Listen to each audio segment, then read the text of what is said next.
আজকের পর্ব শুরু হয় রায়বাড়িতে, যেখানে ড্রয়িং রুমে সবাই উপস্থিত। আদির মা শুভলক্ষ্মীকে জিজ্ঞেস করে, তোর সাথে ছেলেটা গেল, আর তুই ওকে দেখে রাখবি না? শুভলক্ষ্মী জানায়, রাস্তায় গুন্ডাদের সাথে মারপিট করলো, আমি পেছনে ঘুরেই আদিকে কোথাও খুঁজে পাইনি। শুভলক্ষ্মীর কথা শুনে ঋদ্ধি বলে, দাদাভাই আজকাল এমন ব্যবহার করছে, আমাদের সবাইকে পাগল করে ছাড়বে। এরপর আদির মা শুভলক্ষ্মীকে দোষারোপ করে, সবকিছু তোর জন্যই হচ্ছে, তোর জোড়াজুড়িতেই ও ডাক্তারের কাছে যেতে রাজি হয়েছে। আদির দাদু এই কথা শুনে বলেন, তুমি এটা ঠিক বললে না বড় বৌমা। একজন স্বামী অসুস্থ হলে তাকে সুস্থ করে তোলার সমস্ত দায়িত্ব একজন স্ত্রীর থাকে, আর শুভ সেটাই করেছে, তাই তুমি ওকে দোষ দিতে পারো না। পরের দৃশ্যে আকাশ মোহনাকে ফোন করে জিজ্ঞেস করে, তুই আমাকে সত্যি করে বলতো কোথায় আছিস?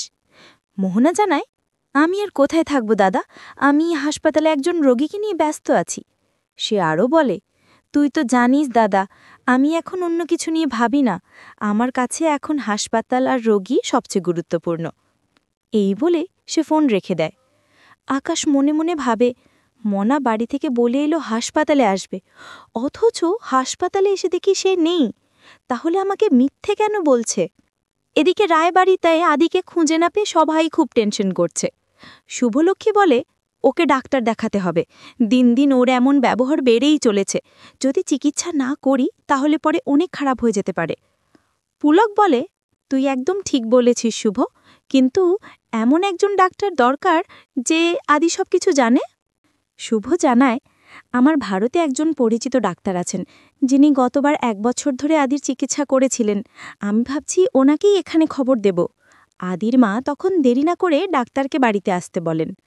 আদির দাদু বলেন, ডাক্তারের খোঁজ না হয় হলো, কিন্তু আগে তো আদির দাদু ভাইকে খুঁজে বের করতে হবে, তাকেই তো খুঁজে পাওয়া যাচ্ছে না।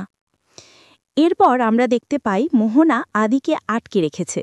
তুফান আদির কাছে গিয়ে বলে, তোমার পরিবারের সবাই খুব ভালো, তোমার বাবা মা ভাই বোন, তোমার বৌদি, আমার চেহারার সাথে তোমার মিল আছে বলেই আমি ওই রাজপ্রাসাদের মতো বাড়িতে থাকতে পারি।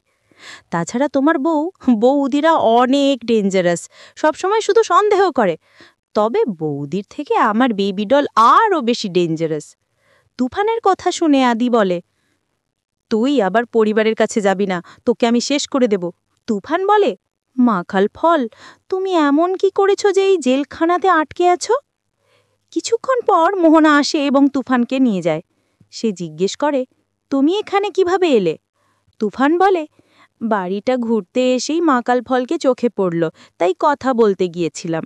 তুফান মোহনাকে জিজ্ঞেস করে, বেবি ডল, তুমি মাকাল ফলকে এভাবে আটকে রেখেছ কেন? ওর পরিবারের লোকেদের তো দেখে মনে হয় না ও খারাপ কিছু করবে।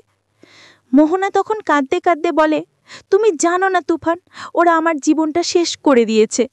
আদি বিবাহিত হওয়া সত্ত্বেও আমার সাথে ভালোবাসার নাটক করে গেছে, আমাকে বিয়ে করবে বলে বিয়েও করেনি, ওদের জন্য আজ আমার জীবনটা শেষ হয়ে গেল। এরপরে দৃশ্যে রায়বাড়িতে অয়নাকে খুঁজে না পেয়ে সবাই চিন্তিত। পুলক বলে, অয়না এখানে এসে অনেক লোকের সাথে মিশছে, কাদের সাথে মিশে সেটা একবার খোঁজ নিতে হবে। এদিকে আমরা দেখতে পাই অয়নার ব্যাগ চুরি হয়ে যাওয়ায় সে চোরের পেছনে দৌড়াচ্ছে। ঠিক সেই সময় আকাশ এসে তার ব্যাগ ফিরিয়ে দিয়ে জিজ্ঞেস করে, তুমি কি আদ্রিতের বোন? অয়না কিছুক্ষণ পর তাকে ধন্যবাদ জানায় এবং মনে মনে ভাবে, মোহনা আর ওর ভাইকে যতটা বিরক্তিকর মনে হয়, বারবার শুধু আমার সামনে চলে আসে, আমার পরিবারের সাথে যা করেছে আমি কোনো দিন ভুলব না। অয়নাকে দাঁড়িয়ে থাকতে দেখে আকাশ বলে, চলো আমি তোমাকে বাড়িতে নামিয়ে দিয়ে আসি, তাছাড়া তুমি তো এখানে কাউকে বা কোনো রাস্তাঘাট চেনো না। অয়না কড়া স্বরে বলে, আপনার সাহায্য আমার লাগবে না, আমি যেভাবে হোক এখান থেকে বাড়ি চলে যাব, আপনি এখন যেতে পারেন। এরপর অয়না অভ্রকে ফোন করে বলে, অভ্র তুমি কোথায়? আমি অনেক দূরে চলে এসেছি, বাড়ি ফিরতে পারছি না, আমি তো এখানে কিছু চিনি না। দেখা করবে বলে এখনো আসছো না কেন?